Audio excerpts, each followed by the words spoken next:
শুধু একটা মিথ্যে অপবাদ আমি কেন মেনে নেব বলুন তো? বাবা আমাকে ছোটবেলা থেকে শিখিয়েছে, অন্যায় যেমন করতে না, তেমনি অন্যায় সহ্যও করতে না। শুধু সময়ের অপেক্ষায় আছি, আর ঠিক সময় প্রমাণগুলো হাতে আসলে ঠিক সময় মুখটা কিন্তু আমিও খুলবো। ইস, ঘেমে যাচ্ছেন তো ঝুমকি ম্যাডাম, কোল্ড স্টোরে ঢোকাবো নাকি?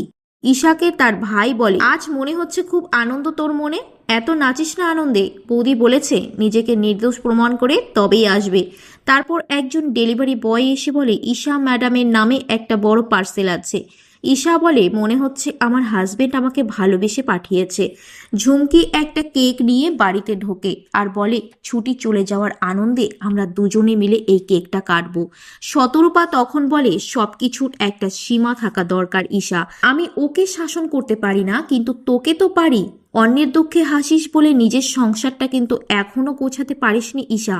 ঈশা বলে, আমাকে এসব বললে ওই ক্যারেক্টারলেস মেয়েটা এ বাড়িতে আবার ফিরে আসবে না মা। ঈশার নামে যে টিভিটা আসে সেটা ওপেন করতেই সকলের সামনে একটা ভিডিও দেখানো হয়, যাতে দেখায় ঈশা রাস্তায় ভিক্ষা করছে।